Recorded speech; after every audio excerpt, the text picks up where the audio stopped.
പഹൽഗാമിൽ ആക്രമണം നടത്തിയ ഭീകരർ എത്തിയത് കൊക്കർനാഗ് വനമേഖലയിൽ നിന്ന് എന്ന് കണ്ടെത്തൽ. പഹൽഗാമിൽ എത്തിയ സംഘം മറ്റു ടൂറിസ്റ്റ് കേന്ദ്രങ്ങളും ലക്ഷ്യമിട്ടതായി വിവരം ലഭിച്ചു.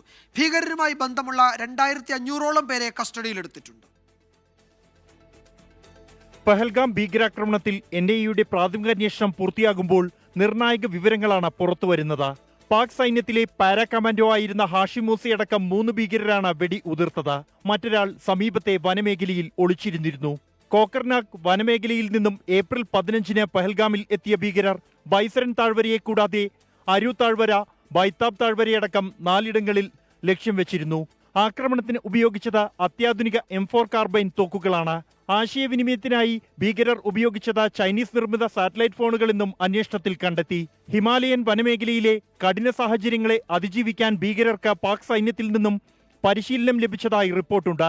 ഭീകരർക്ക് തെക്കൻ കശ്മീരിലെ വനമേഖലയിൽ നിന്നും രക്ഷപ്പെടാൻ കഴിഞ്ഞിട്ടില്ലെന്നും ഭക്ഷണമടക്കം പ്രാദേശിക സഹായം ലഭിക്കുന്നുണ്ട് എന്നും ഭീകരബന്ധമുള്ളവരെ ചോദ്യം ചെയ്തതിൽ നിന്നും അന്വേഷണ ഏജൻസികൾക്ക് വിവരം ലഭിച്ചു.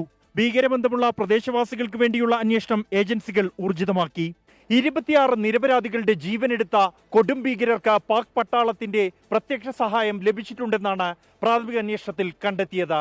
ഇതിന് പാകിസ്ഥാൻ എണ്ണി മറുപടി പറയേണ്ടി വരും.